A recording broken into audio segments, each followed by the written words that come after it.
રાજ્યમાં કાળઝાળ ગરમીની શરૂઆત થઈ છે। રાજ્યના અનેક જિલ્લાઓમાં ગરમીનો પારો વધી રહ્યો છે, ત્યારે સુરેન્દ્રનગર જિલ્લામાં પણ છેલ્લા 2 દિવસથી ગરમીનો પારો સતત વધી રહ્યો છે। રાજ્યમાં કાળઝાળ ગરમીની શરૂઆત થઈ ગઈ છે। રાજ્યના અનેક જિલ્લામાં ગરમીનો પારો વધી રહ્યો છે, ત્યારે સુરેન્દ્રનગર જિલ્લામાં પણ છેલ્લા 2 દિવસથી ગરમીનો પારો સતત વધી રહ્યો છે। જિલ્લામાં ગરમીના કારણે બજારો સુમસામ જોવા મળી રહ્યા છે। બપોરના 12 થી સાંજના 5 વાગ્યા સુધી તો બજારમાં કર્ફ્યુ જેવી સ્થિતિ જોવા મળી રહી છે। ત્યારે સુરેન્દ્રનગર જિલ્લાના રહીશો ગરમીથી બચવા માટે ઠંડા પીણા, લીંબુ શરબત કે પછી શેરડીના રસનું સેવન કરી રહ્યા છે। આ ગરમીના સમયમાં સાવચેત રહેવા માટે આરોગ્ય વિભાગ દ્વારા લોકોને અપીલ પણ કરવામાં આવી છે।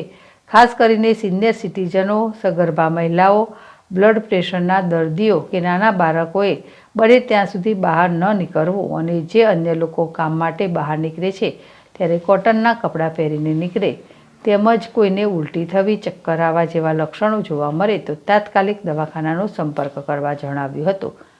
ઉલ્લેખનીય છે કે હજી ગરમીની શરૂઆત છે અને સુરેન્દ્રનગર જિલ્લામાં ગરમીનો પારો 45 ડિગ્રી ઉપર પણ જતો હોય છે। ખાસ કરીને આ વિસ્તારમાં રણકાંઠા વિસ્તાર આવતો હોવાથી તે વિસ્તારમાં ખાસ વધુ ગરમી પડતી હોય છે।